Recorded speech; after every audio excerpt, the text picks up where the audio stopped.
a very attractive topic today in the investment world, as many discussions are around climate, around green transition, around electrical vehicle. Today is with my pleasure to have my colleagues Anthony Sassine on the line with me together to give you an update on the electrical vehicle, on the potential growth catalysts we see, and most important, give you some concrete sector industry updates relating to battery innovation, etc. So Anthony is head of MENA and our senior investment strategist and KraneShares. If anyone at our firm, in our shop, in regards to this asset class, this investment opportunity, he's second to none. So I had a great pleasure to have Anthony on the webinar with us today. Me, myself, I'm traveling in Asia. If I look a little bit tired, this is 10 p.m. my time.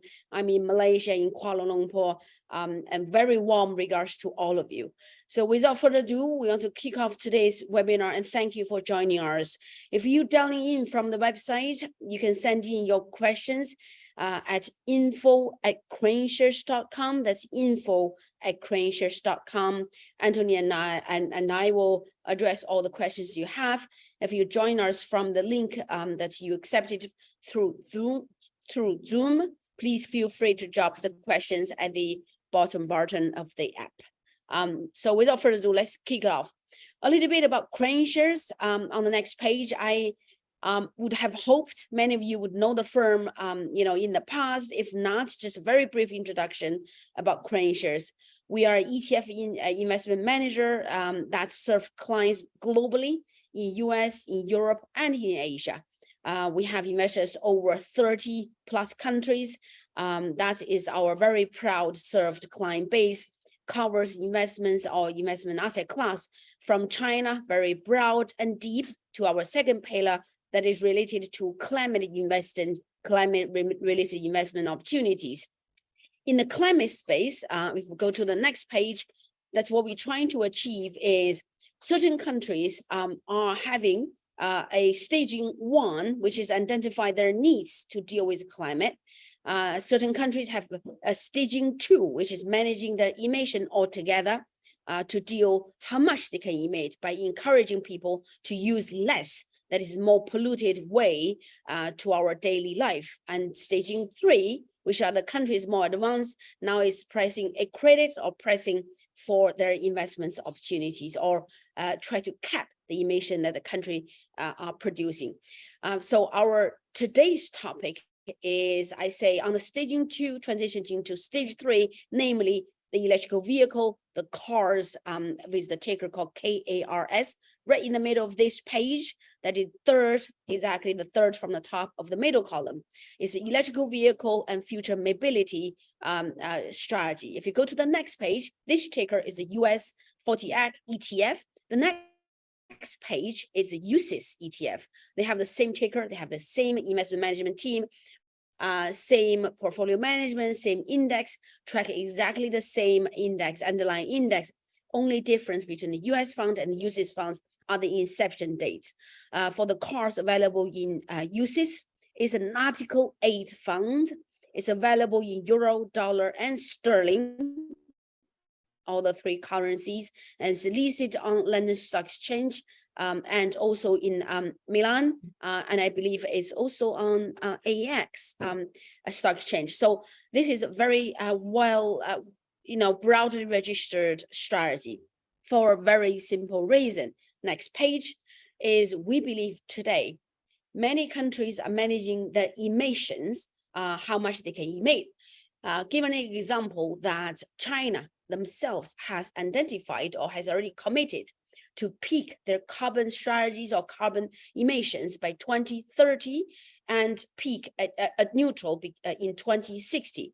In those instances, in those transition years lead up to 2030 all the way to 2060, including China and the rest of the other countries in the world. Now it's estimated at least 200 trillion investments would be needed in the entire transition, obviously, particularly in the entire energy transition, energy emissions. In those instances, all the renewable and energy efficiencies and electrification infrastructures All of those are the big area and sectors to focus. Today, we want to focus one of the big area in the next page is the electrical vehicle, particularly.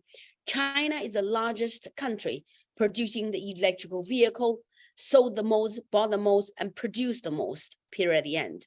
Today, there's 1.2 billion cars on the roads that have to or will be replaced by the EV vehicles in the next 30 years. Today, there's only 30 million electric vehicles on the road. Think about the potential of the goal we need to achieve and where we are standing today.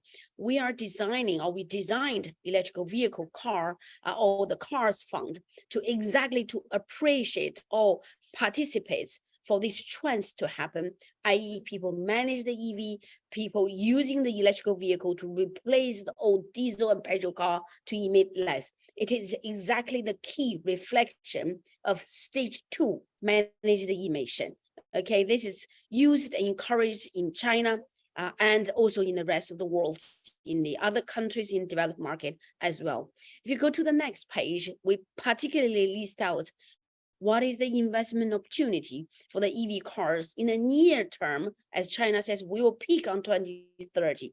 What is the investment opportunity in nominal dollars up until 2030, all the way to 2050, as US and UK have committed they will become neutral in 2050s. Here we showed you how the dollar amount of the investment opportunity would have been, which country would contribute the most or benefit the most of the investment opportunity.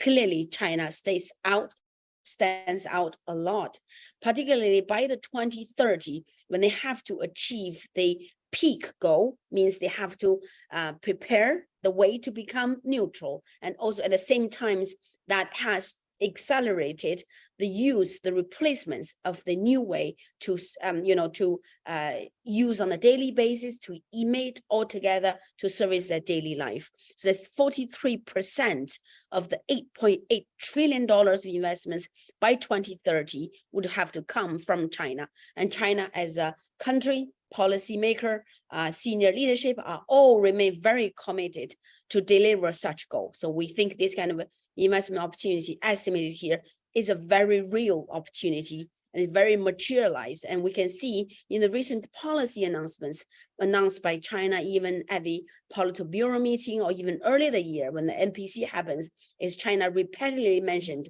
carbon initiative is very much at their top of agenda. So is the rest of the world. If you go to the next page, I want to highlight one thing which Anthony and the team is very proud is how we differentiated Cars Fund from other peers of in the group is we believe not only the electrical vehicle itself will benefit from the trends happening, so is other component along the entire ecosystem. What do I mean by that? Is, for instance, if a metal that could be used to produce the electrical vehicle car, that is deserve a place in this fund as it's contributing to the overall ecosystem development. That's one example. If you have good battery companies that sit in Europe, you also deserve a place in this fund as you also contributing to potentially producing a more effective and efficient EV in the market. And obviously the EV maker themselves will be very much in this fund. So is the share riding, using the EV, etc., etc. So we really reflected all these entire ecosystems in this car fund, in our strategy as a whole. In the following page, what we like to do is take advantage of Anthony's expertise and knowledge, deep knowledge in this industry for the battery companies, for the EV maker themselves, for the metal companies. What are our thinking? What is the things that we washing out? What are the opportunities we look forward to? Anthony will give you a very deep dive. I hope you enjoy. If you have any questions, send in the questions at the same time. I go camera off. My Wi-Fi is very slow here, but for any questions, as I said, please send them in. Anthony, the floor is yours. Thank you, Xiaolin. Amazing introduction and a very clear case to what EVs can represent for investors in your portfolios today and in the future. Appreciate all your knowledge and your efforts, Xiaolin, in Europe, Asia, across the world. So basically, you know, we've seen a big rally going into 2023, which faded because of inflation and global issues, and also because of investors being a little bit worried about price cuts, right? So investors were thinking, okay, we're going into a price war. Many of these companies, they're not very, they don't have profitability. They're not very profitable. And are they going to be able to survive this, like Neo, Xpeng, specifically Lucid, right? So the one thing we take here is that now we're back at these levels very quickly. It started in June, as you can see, after we heard the sales numbers, or July 1st, after we heard the sales numbers for the quarterly and for the June numbers from the China and US, and then the rebound was very quick. So timing that market is very hard. But the one thing we ask investors to look at is that this is a marathon. This is a long-term theme. This is a long-term secular growth story, as Xiaolin just mentioned.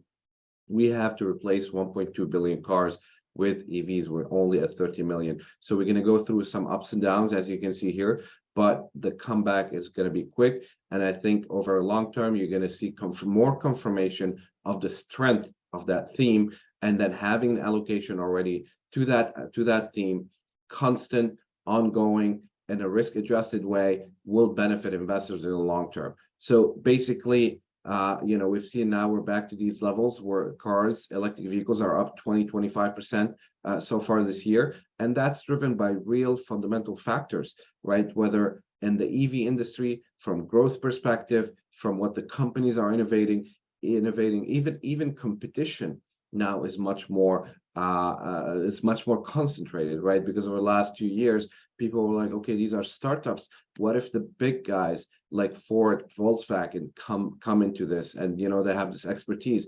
Will they squash these companies? What we're seeing today is a little bit of a different story, that these guys are seeking help from these companies, investing in these new companies to kind of get an edge in electric vehicles, which they still lack as of today. Next slide, please. So basically, let's look at the growth of EVs. It's very clear. You see the blue bars, EV columns. EVs are growing 100% year over year, whereas regular automakers are actually declining across the globe, right? We're seeing a little bit of a uptick that's due to emerging markets, India, Indonesia, and other countries. But in the major economies, electric ICE sales are actually declining, right? And this is the diversification we talk about when you invest in electric vehicles. When the whole world is slowing down, most of the industries are kind of slowing down. Electric vehicles are actually growing at 90 and 100%.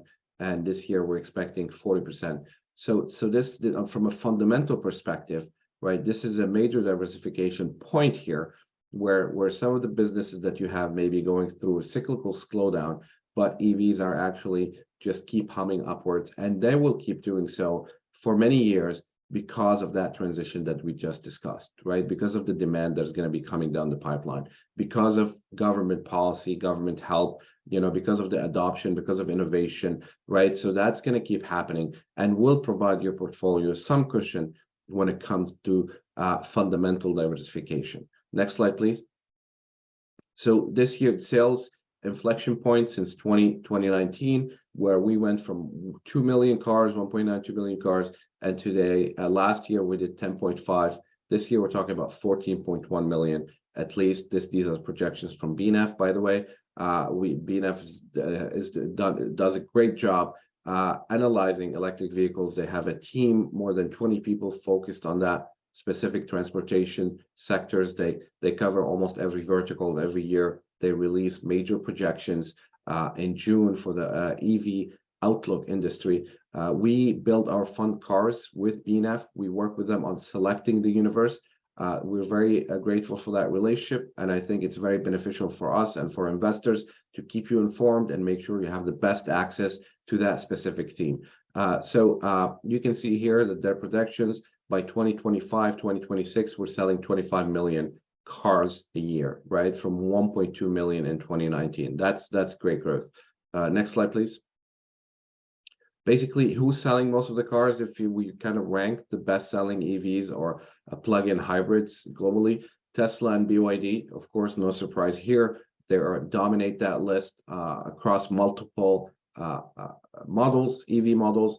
Tesla's Model Y has become one of the most selling sedans. They're now outpacing Toyota in California. That's really crazy to hear. If someone told me that 3 years ago, I'll be like, okay, sounds interesting. We'll see if it happens, but it's actually happening. Model Y is now one of the top 3 selling cars globally. Tesla is making real headways here with its cars. Also, BYD, they have many different EV types at very good prices. They're selling not just in China, they're actually exporting to Europe. Now they're in Brazil, getting into the Middle East. So BYD is also doing really great in terms of providing global drivers with great products. We see here a couple of cars for the regular or traditional OEMs. The Volkswagen ID.4 also is in that list. And that's it, I think. So next slide, please. Basically, when we talk about targets and EV sales globally, last year we did 10.463. That was a 61% growth year over year. In the first half, we did 2.5. That was a 26% growth after a slow April and May. But now we're back into putting up higher numbers, and I think the second half will have a difference, especially with China coming back online with regards to tax package, which was starting to be faded at the end of 2022, and was one of the reasons why investors were turning sour on the sector, and also for the slower sales in China. So that's back now for the next 4 years, which is great news. And also we're seeing the US, which is now the fastest growing market, and that's definitely due to the Inflation Reduction Act. And this is where you can see here how government policy can impact numbers. So for 2023, we're expecting 14 million, close to a 35% growth.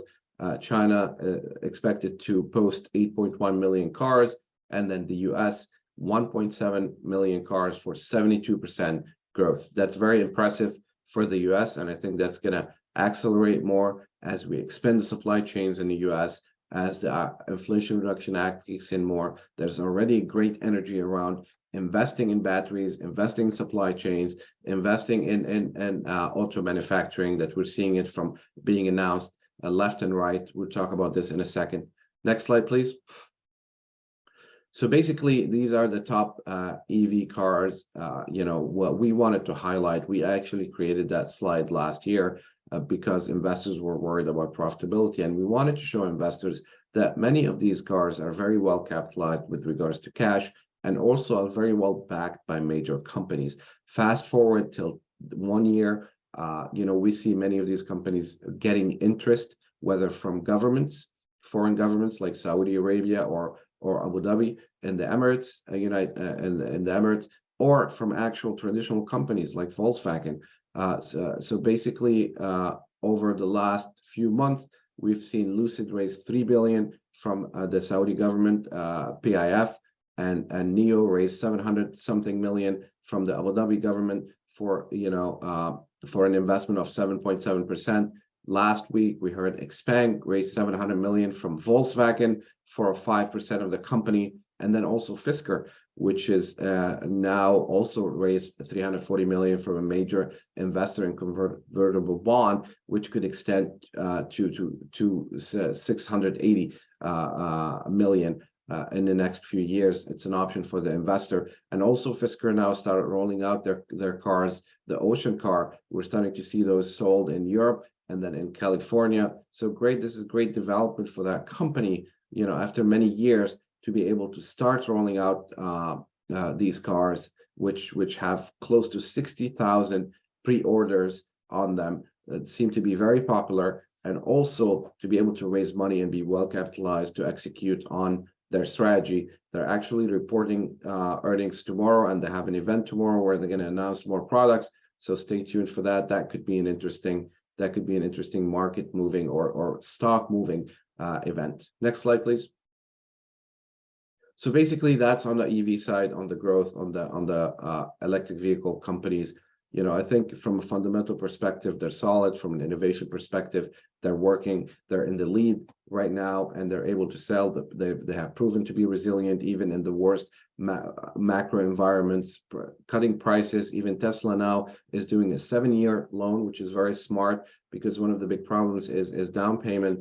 They're kind of, with 7 years, you lower the down payment, for consumers. So smart things happening on that side.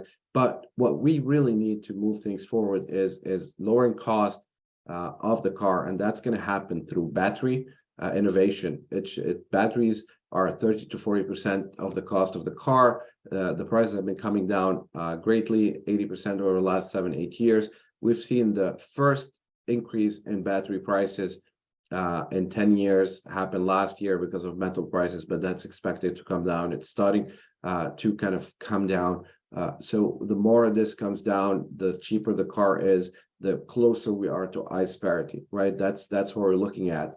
And BNF just built that trajectory where in the next 3 to 4 years, we're going to start hitting ICE parities in some models at some countries. It's not going to be just in 1 year where everything goes, we flip that switch. It's going to happen gradually over many years, different models, different countries, like in the US, China, Europe. We're going to see ICE parity being hit closer with smaller cars, but for India, emerging markets, that's going to happen later. So, but as this happens, that's going to improve EV adoption, acceleration, and higher numbers for these companies. Next slide, please.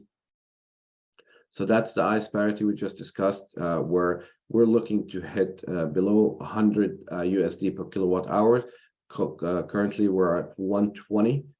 So that has to come down a little bit more. Actually, we're at 150. That has to come down a little bit more. At 120 kilowatt hours, we start hitting with some models, but 100, that would be an average for all electric vehicle cars. You see the bump upward in 2022 against the trend since 2013, but that's expected to go back down in 2023, 2024. We're already seeing, as I mentioned, metal prices come down in a big way. Next slide, please. So basically, just to give you a little bit of an idea of how the battery works, so you can understand what kind of innovation are happening today and how it could impact. So you look at the battery, it's four main components: the anode, the cathode, the separator, which separates the two, so you don't have a circuit, and then the electrolytes that move the lithium ion back and forth between anode and cathode as you're charging or discharging, right? So the innovation is happening in either the anode. First, it was the cathode chemistry, where we went from nickel to lithium to whatever. Now we're working more on the anode side. Also, some companies work on the separator, which is liquid now or semi-liquid, to do it more of a solid state. So we hear QuantumScape, solid power. NIO is rolling out a solid state car now for rental only. That technology is still a few years down the line, but if it happens, I will show you next slide how it could impact batteries. But now we're seeing, mostly focused on lithium ion. We're seeing some companies doing hybrid between nickel and lithium. Nickel can take you longer range, right? But it's more expensive, whereas lithium is safer, shorter range, but cheaper, right? So you're seeing these hybrids, batteries, some companies building hybrids between the two chemistries for different driving times. We're seeing now Revving switching to lithium to lower cost.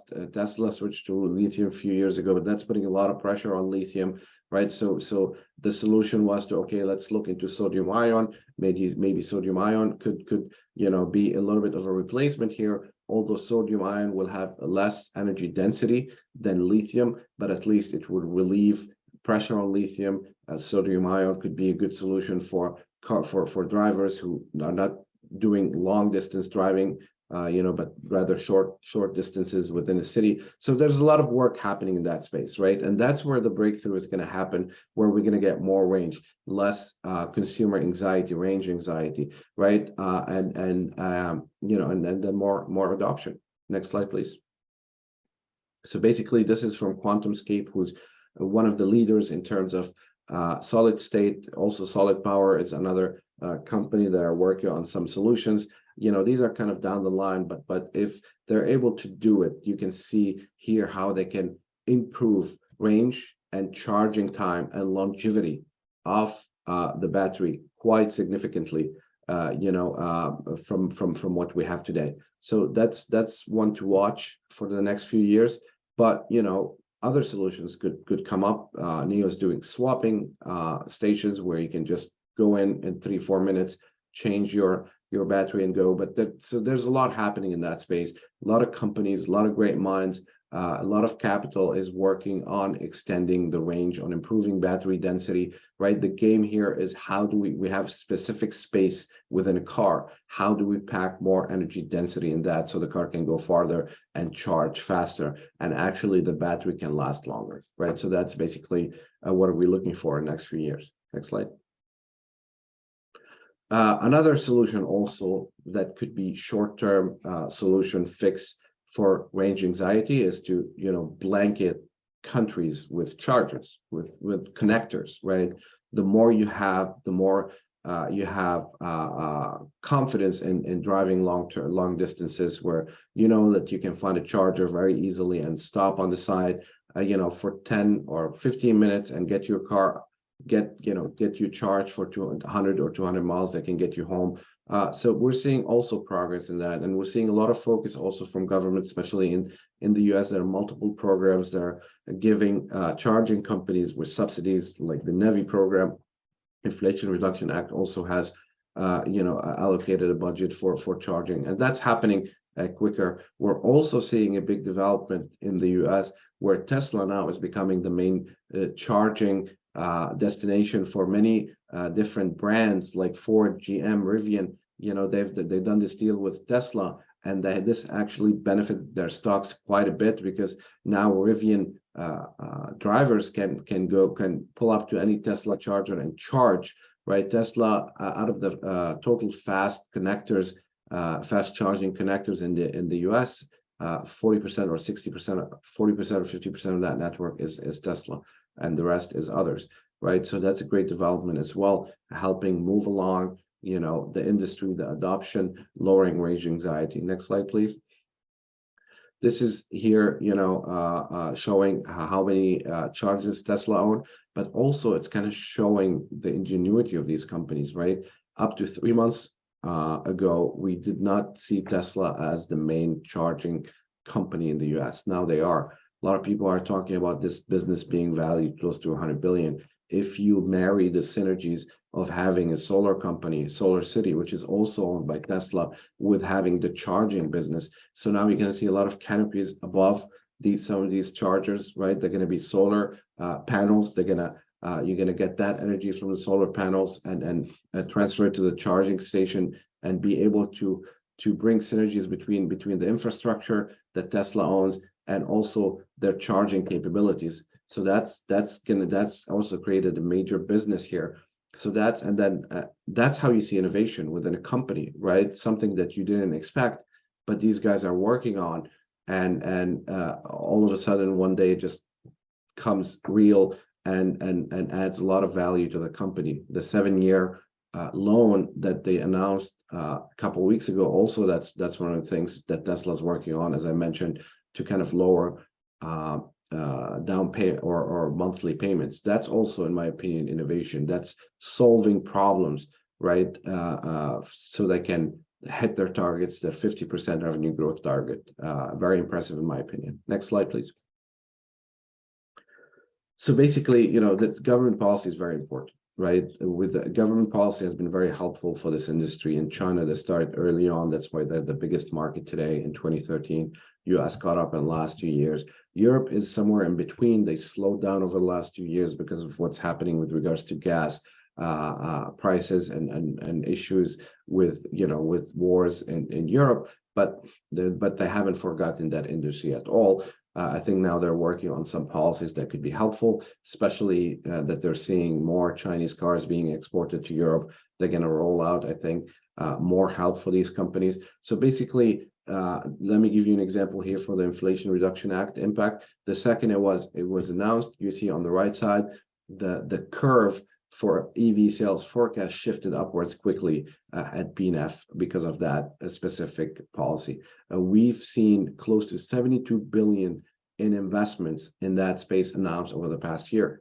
Most of it on the battery manufacturing side. We've seen Kettle do a deal with Ford. We're seeing Samsung SDI with GE. We're seeing other startups in the battery industry becoming energized, getting more money, to work on their ideas in terms of R&D. We're seeing more factories being built, even EV manufacturing, Hyundai, which are leaders, in my opinion, on the traditional OEM side. Their iconic 5 and 6 have posted great sales. Kia, one of their brands, is also doing great. They have a lot of public PHEV and EVs products that are really selling and being popular among consumers. Also announcing building manufacturing facilities in the US, in addition to other car companies. So we're seeing a lot of progress in that space as a result of the Inflation Reduction Act. Similar things are happening in China and Europe. Next slide. And basically, these countries are going to have to do more, right? Because basically, if you look at their track record now, it's great up until this point, but it's not enough to meet the climate initiative that they're looking at, zero carbon neutrality by 2050 or 2060, depending on the country. So they're going to have to do more. They're going to have to announce more Inflation Reduction Acts, more Fit for 55 in Europe. China's going to have to do more on the tax packages or provide these companies with more incentives or consumers more incentives to buy these cars in order to make that transition, because transportation is one of the big carbon emitters globally. And the big push is going to happen on the commercial side, which is still very lagging right now, right? So the most advanced in transportation is scooters. Well, we're on track there. Most of the scooters now are electric vehicles. Passenger vehicle, on the light side, we're making progress, but the commercial vehicles, they're still way behind. So a lot of policy will probably be directed to that specific sector in the next few years. So as these countries do more, that means more incentives. So basically, that's why we like that space. I think we're moving forward. We're making that transition. That's why investors should be exposed to electric vehicles, in their global equity portfolio. Xiaolin will tell you more now on performance and how this would fit in your portfolio, why it is important to have it. So Xiaolin, back to you.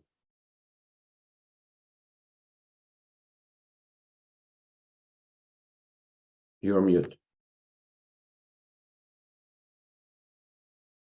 Thank you, Anthony. Thank you. I really appreciate it. I think I couldn't agree more with you. I think after Anthony presented to you this, and we trying to show you different components, different parts that is contributing to the entire EV ecosystems. You can see their performance either in the 1 year rolling. Obviously, it had a bit of a challenging time for some of the energy related space. Or the year to date. You can clearly tell on this chart. If one thing you should take away from this chart is diversification. Okay. Is having the entire ecosystem's allocations, then just focusing on one part or the other part. Long term, a bit of a diversified basket approach definitely will help you to gain more broad exposure. Number one. Number two, will offer you better risk-adjusted return. And if you go to the next page, what we also like to show you is some of the names that is actually in our fund. I hope you're not surprised by some of the big names here, as this fund had 35%. Is it 35% energy? Still 35% China, and the rest of the 65 is rest of the world. You clearly see some big names and big drivers and players, or big players in China that is in this fund, namely BYD, NIO, and you also see other representative of the big EV vehicles in this fund as well. But one thing to notice is most of the players have a bit of a relatively equal weighted. That means every companies in this ecosystems contributes in a big way for this theme and this investment strategy to carry out, therefore giving each of them a proper relatively presentable weighting to each of the names would actually place off the best way to allowing every part of the curve contribute to the development. If you go to the next page, what we really did here is to show you a bit of a comparisons to say how is our index of these cars ETFs index compared to other available indices in the industry, and which one actually give you the most true and most representable of the new energy space, or the revenue generated from the new energy space. You're really investing in the story, and you're truly getting the benefits, the revenues, the uptake for the industries only. Okay, you don't really want to have, you know, really a label with others, apples and oranges under the indices and not really contributing to what you're really investing. And then here we shows you our indices, and compared to the other two indices, clearly shows that our index is 100% offering the entire exposure of the ecosystem. And if you go to the next page, what we really want to show you is to say, right, if you have this as an ecosystem to reflect the overall exposure, fine, you know, you have a very diversified approach, and less big dominated player to dominate the index, majority revenue from this space. Does that offer you any diversification, you know, benefit at all? If we use MSCI, you know, all countries, and if you exclude cars, literally it shows actually the cars is constitutes, the index constitutes less than 3% of global equity indexes. So it's truly diversifying, broadening your exposure. Can we go to the next page, please? And this is really a differentiated source of alpha. I know this fund is dear heart to Anthony with the investment strategy, how he worked very closely with Bloomberg in constructing the index, in constantly reviewing to make sure our index is reflecting the investment strategy. And all we want to present to you today is what opportunity is presented by the CARS ETF strategy today, one, and why we think this theme is long-term, is a strategic asset allocation that deserve a long-term allocation in your client portfolio. Second, thirdly, all the exposure you get from this fund is truly reflecting of the ecosystem development. And this is actually the area and the focus of the climate investing that is, you know, all the whole world is committed to achieve. Hence, you should consider this as a very broad and representable, and also a very, you know, a long-term allocation to this overall strategy. Anthony, I don't know if you have anything to add on the conclusion before we start to take questions. No, I think it's great. You know, it's a great way to get exposed to a long-term investment story with some diversification benefits. Low correlation, you're not adding risk to your portfolio by owning companies that you have in different funds. You know, and then, you know, like we mentioned, the diversification benefit, not just from a stock price, but also from a fundamental perspective, right? The growth is clear, is long-term, and that transition is happening. So that's it. Well done. Thank you, Anthony. I hope you enjoyed our, you know, deep dive on the strategy. Obviously, on the next page, we showed you how different funds, their, you know, fact sheets, their factory information, ISINs, and top 10 holdings. And remember, the ticker on US and Europe are the same, with the same ticker, KARS. With that, please keep sending in your question. We have received a lot of questions from you, either at info@KraneShares.com or come here at this app and send us the questions here. Maybe, Anthony, let's take some questions. And we have quite a lot of questions sent in by the investor. This is a good question from Stefano, asking us about the M&A activities between China EV industries and the rest of the world, namely, you know, someone that entering new investors or the Arab funds into NEO. Was there any color you'd like to share, given you also oversee our MENA business at KraneShares? Maybe anything you could share here? Yeah, no, by being in the Middle East, I can tell you there's a lot of energy there on investing and setting up supply chains locally. And that's kind of driving some of these investments. And all the Chinese companies are entering the Middle East, whether UAE or Saudi or Kuwait or even Qatar. So this is a big market and a big focus for them there. But in general, these companies are becoming very attractive now, like, because especially from a competitive perspective. So if you're Volkswagen, if you're Ford, if you're GM, having issues with designing or making, or maybe whether designing the car or the autonomous capabilities or any other technological aspects, or even brand recognition, you're looking at these companies for support. This is exactly what Volkswagen just did. Last week, they invested specifically in XPeng because of their autonomous capabilities, and because of their brand.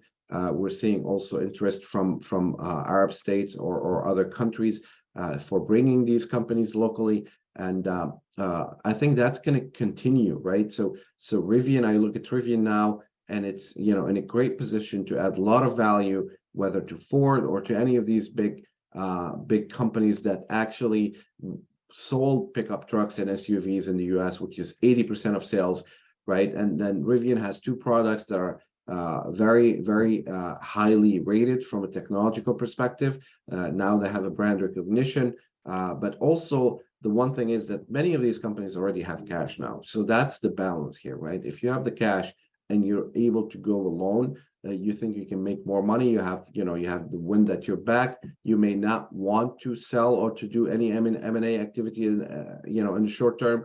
But all these companies, in my opinion, are kind of targets for big OEMs who are looking to make a break into the EV and struggling.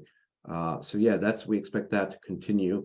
So that tells me something, that these companies will have access to capital, will have access to cheaper capital than others, and then so that gives me a little bit of comfort, at least for the main guys, in terms of them running out of money or being able to do what they want to do. And then from then on is just building great products, building brand, and selling cars. Thank you, Anthony. That was brilliant. That was very, deep colors. And we got another question from David Goldenberg. Ask us, what is the geographic allocation of the fund? I believe I mentioned on the higher percentage of the country. Am I right? 35% is China, 65% is the rest of the world, namely Germany, Japan, France.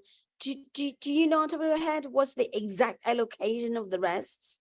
Or shall we get back to David on that information? Yeah, no, so basically, look, David, the way we do this is we go to BNF, like, what's the universe here, right? And what are the companies that are mostly involved in that space? Let's take those companies' market cap and then do constraint, right? Around industries, around companies, to make sure that the fund is comprehensive, balanced, and pure AV, right? So these are the main three things that we look for. And I think, I think if you go and look online, you will see a lot of articles talking about the composition of cars and how it is very specific to target, very, very, very targeted to EVs. And when you do that, right, in my opinion, you get a fund that has a low overlap, right? Because many of these companies are not represented in the major indices, right? Aside from Tesla, NIO, BYD, whatever, some of the things that you see, now we're seeing more and more of these companies like XPeng and Li, having some kind of presence. But the rest, like, there's 50 companies that have very low coverage in MSCI ACWI or in S&P, right? So that it's good for you, because when you add cars to your global equity portfolio, you don't worry about having NVIDIA, about having Apple, about having Google in a big way, which you already have in probably a fund or two somewhere else, right? So when these companies go up, you probably feel very good about the portfolio, but then when these companies go down, it's not a great feeling. So that's one. The second one is, from a country perspective, you will get the right allocation. What's the biggest market today? China. So technically, the biggest portion of the fund should be China, right? Because this is where most of the innovation is happening, whether on an EV side or battery side or even raw materials or the market. So everything is mostly happening in China. We're seeing Europe and the US come up. So we have 30%, 5% in China. We have 20, 25% in the US. We have also another 20, 25 in Europe. And then you have Japan, South Korea, also included in the fund. If you look at other indices, they will have much more overweight in the US, right? Because when you, again, include NVIDIA and Apple and Google and these guys, right, your fund will be tilted US. Currently, we have 35% electric vehicles, around 30% in batteries, around 20% in raw materials. We have around also 20% in EV components, and we have our other percentage points here in charging. and hydrogen and autonomous driving. So these are basically the 5-6 industries that are moving this forward, right? And I wouldn't be surprised if in the next year or two we start adding recycling, right, as they start contributing more to the raw material supply. So we're monitoring this. We have BNF, working with BNF, to provide you the best exposure out there. So that's why I think it's one of the best constructed funds out there for EVs. Anthony. I think, David, I hope that answers your question on country and region and sector and subsector ratings that Anthony just shared with you. Do let us know if you need more information, but I hope that addressed your question. Anthony, do you know on top of your head what's the valuation of cars relative to US tech, or maybe just what's the valuations on cars? Yeah, no, just really ask cheap, that. Xiaolin. It's really cheap. Like one of the slides that you covered earlier, the price to sales. I don't know if we can go back to that. Like one here, it kind of shows you the price to sales average on cars is 1.26. That's after the run up, right? Or maybe slightly before. That's really low, right? Like one-time revenue. So you kind of value some of these companies. You look at BYD is one-time revenue. Tesla is up there, 7, 8, reached 10 at some point, right? But all the rest are like very on the cheaper side, 1.5 for NIO, right? So as investors get more clarity on these companies, get more confidence, they see the sales going, they're going to start to, to pay a little more for that. 3, 4 revenues, 4-time revenues is usually the average for business and companies, right? And now also depends on the margins on execution, how much you pay, on a PE side. The PE now is 21, right? Where if you look at US tech, it's usually averages 33 to 35, usually on long term. Also, I like to look at the PEG ratio, which is not included here. The PEG ratio for US tech, is 2. Now we're looking at a PEG ratio for cars is like 0.8. So really great valuations for these companies, in my opinion, for good long-term growth. We're looking at 20%, right? Long-term growth across the whole basket. Tesla's doing for 38, 40. This is on a sales growth basis. So high growth, higher growth, more certainty in growth, right? Like because this is happening. It's supported by government policy, by consumer adoption, right? So that gives you a little bit of a longer runway to see how long growth can go, right? A little more certainty, and then cheaper valuation. Very good, very good. I think I don't know if you know this, but I think my throw it your way anyway. This is one question come in saying Ford and Toyota are not in the cars fund. Okay, well these market leaders are able to succeed in the EV, and what impact will this have on cars ROI? So I think maybe in general, this is when some of the traditionals, car makers, including GM, obviously, are not in our cars for certain reasons, so on and so forth. Maybe share a bit of the criteria that we pick certain names and why not on certain names. Yeah, so a lot of these traditional cars, Xiaolin, are capped at 1%, right? So basically, what you want to invest in are the companies that are deriving most of the revenues from EV, right? So if you buy GM or Ford today, right, what's driving performance is not EV, it's their sales on the ICE side, right? I don't know if you want to be exposed to that, maybe, but that's an EV fund, right? So basically they're capped at 1% because we believe these companies have the know-how and have the distribution, and they've been building cars for many years. But the problem is, like, they're trying to ramp up, right? They're trying to perfect their technology, and they're not there yet, right? If you look at Ford, in their last earnings report, they said, they have 1.7 miles of wiring that they don't know what to do with the F-150. And then 2 days ago, they just announced that they revamped, like they started the production of F-150 from scratch again, because they weren't happy with what they had. They also announced they're pulling out of China because they're not able to compete properly, with the Chinese companies. So these guys have a little bit of issues, right? In terms of figuring out, first, the cars, the technology, and two, being able to scale. It's not just by building a car. Benz has a great car, BMW has a great, EV car, but they're not able to scale. They don't have the facilities, they don't have the access to supply chains and raw materials, as just like Tesla and BYD and these guys have, because they've been working on this for a long term. Plus, when they go into their board meetings, they're talking about EVs for sure, but their biggest headache is the ICE combustion engines declining, right? 95% of Benz's business is ICE, right? Guess what they were going to be talking about at the board meeting. So this is a big drag and a big distraction for them to be able to manage, growth on the ICE side. It's a business that is declining, and also transitioning to business to EV. Whereas Tesla, NIO, Xpeng, BYD, they have one conversation at the board meeting, right? How do we improve these cars? How do we, lower the cost, and how do we sell these cars, right, on the EV side? So they're coming. They will be very relevant at some point. They are not yet. We're monitoring this space. As soon as they make the progress, we rebalance on a quarterly basis. You'll be sure that the weights of these companies will be higher. Wonderful. I think, Anjali, I'm just scanning through the questions. Please keep your questions coming in. We have 8 minutes left, but we will try to address as many as possible. There's some questions from different, obviously, different clients here that are asking relating to European EV industry. Obviously, some of the European EV industry relying on China raw material, batteries, etc. And then some of them are obviously one of our clients saying EV industries in Europe also, growing. And how do we make sure the company we have in our fund could be the winners and could well be a different set of companies? So I'm lumping in at least 3 questions together here. Yeah. Perhaps share a bit of the upside or the insights you have on the European EV industries. What are we watching? How they work closely with China, with their counterparts in China.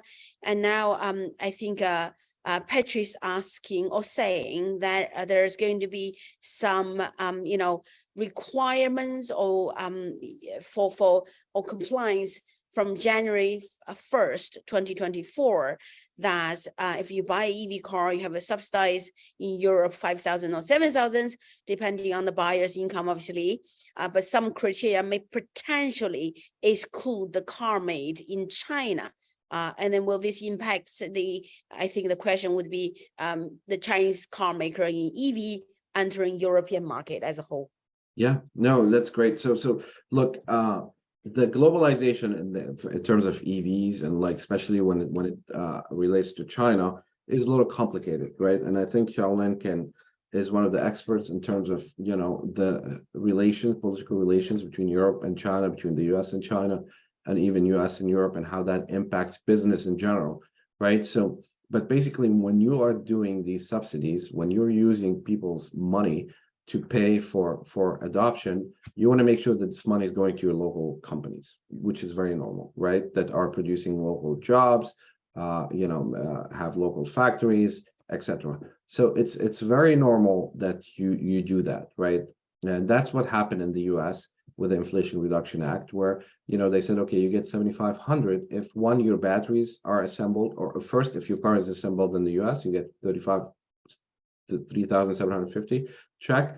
And then if the battery sourcing of your metals is certain percentage is from US or FTA, free trade agreement companies, which are countries that have agreements with the US, right? So in Europe, same thing is going to happen, right? So a lot of these subsidies are going to go to companies that are hiring locally, that are building locally, or they have kind of agreements with Europe. But you're going to see the Chinese companies trying to build locally as well. And I think Europe is much more open in terms of political relations, in terms of collaboration with China than the US, because they know they need China, they depend on China. Plus, there's one thing you cannot argue against today, that 70% to 80% of the supply chain in terms of metals and the expertise is in China today, right? So if you want to meet your goals, you have to work with China, whether you like it or not. Look at Taiwan Semiconductor.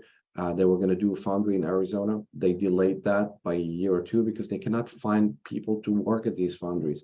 The US is not ready to host this, right? So you cannot force these things. These things take time. And China, as a leader now, has been investing in that space. And if you want to meet your climate, you're going to have to work with China.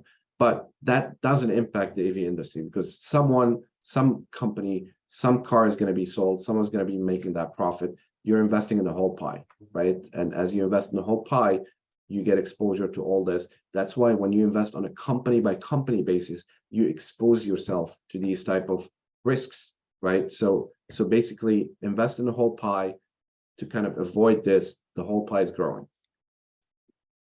Very good. Thank you, Anthony. I want to group these three questions together. They're really relevant and close to each other. Obviously, we have Doug and two other clients are asking, other than battery development, what are the other technology could significantly improve the electric vehicle developments as a whole in the industry? And obviously, there's another question saying, will the development of AI will benefit the EV industry as well? Of course. Any colors on that? Yeah. So basically, the bottom line here is anything that lowers the price of the car will benefit the industry, right? Because that's what you want now. You want to hit ICE parity. You want to go to a dealership and see the same car in ICE powertrain or EV power or electric powertrain, and then you want the EV to be cheaper, right? And as that happens, this is where you're going to hit the mass adoption, right? We haven't started with regards to adoption yet, because now it's basically the innovators or the first adopters. As you look at this sales cycle that we learned in school, right? In terms of, first you start with the innovator or like the first adopters, and then you go as you hit that inflection point, you go to the market, growth, and then you mature and blah, blah, blah. So now we're still at this very first phase, because, we sell close to 80 million cars a year, right? Now we're still at 10 million EVs last year, 14 million this year. We still have a long way to go. We're in the first innings of that, right? So anything that lowers the price is important. From battery is one side, AI is another. If you believe in Elon Musk's prophecy, that I call it prophecy, that your Tesla by the end of the year or next year is going to be able to drop you off at work and go pick up other other clients or customers and make you money, so then autonomous driving will have a big impact also on the price of the car, on your comfort, on technology within that car. Becomes more of a technology on wheels rather than just a car like we have today. So definitely AI, autonomous driving, this is another way where companies can stand out. Any breakthrough within these specific frameworks or technologies can help a company propel that company from a brand perspective, and like from popularity perspective, bring it up in the ranks very quickly. So autonomous driving, battery technology are the things to watch. And James, thank you so much, Colburn. Yeah, I know. As we are approaching the 1 hour mark, as I'm approaching 11 p.m. my local time, I think now it's 11 almost a.m. New York, 4 p.m. in London, 5 p.m. in the Central European. So we really appreciate your time to staying with us for an hour. Every time when I listen to Anthony, I feel like I've always learned something new when I talk to him about cars ETF. I hope you enjoyed as much as I did.